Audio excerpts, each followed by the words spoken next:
Бір жолы бір кәсіпкер кішкене елді мекеннің балықшылар балық аулап жатқан жағалауға келіп, тұрып алып қайық үстінде қармақ салып отырған балықшыны бақылады.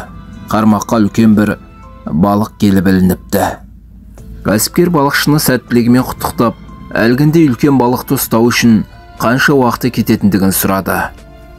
Бірнеше сағат кетеді, деді балықшы.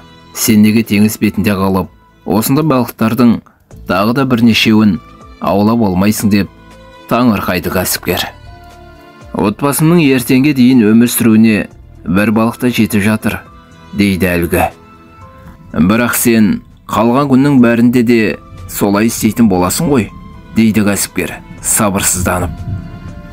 Түске дейін ұйықтап аламын, сосын бірнеше сағатқа балық аулауға шығамын. Сосын өзімнің балаларыммен ойнаймын. Одан кейін келіншегіміз екеуміз түскі демалысқа кетеміз. Кеш түсе ауылдарды аралауға шығамын.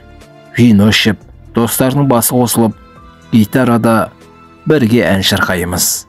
Мен өмірден осылайша ләззат аламын, деп түсіндірді балықшы. Мен үлкен кәсіпкермін. Саған көмектескім келеді.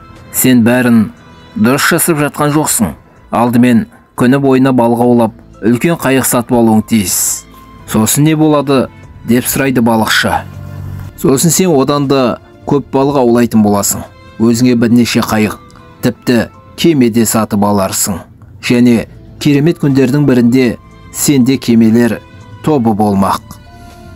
Сосын балығыңды делдалға сатып жатпай-ақ тікелей фабрикаға алып барасың. Кіріс көзі өз алдына бірте-бірте жеке фабрикаңды ашып аларсың. Сосын сен Құдайдың есіне шығып кеткен осы бір ауылды тастап, қалаға қоныс аударасың.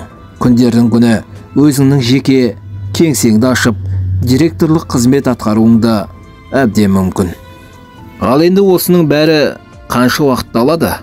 15-20 жыл. Сосын не болады?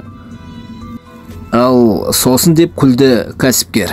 Сосын ең жақсы күндерің туады. Сен өз фирмаңды бірнеше миллионға сатып жіберіп, байлардың қатарына қосылмақсың. Сосын, деді балықшы, сосын сен жұмыс істеуді доғарасың. Жағалауда жатқан кішкене елді мекенге қоныс аударып, түске дейін ұйықтап, түстен кейін балық аулап, балалармен мәз-мейрам шаттанып, келіншегіңмен түскі демалысты өткеріп, кешкісін вино ішіп, достарыңмен бірге гитарада ән шырқап отырмақсың. Сонда балықшы тұрып, ал сонда мен не істеп жүрмін, деген екен. Қымбатты оқырман, кәсіпкердің айтқан ақылы дұрыс па, бұрыс па? Қалай ойлайсыз? Пікіріңізді жаза отырыңыз.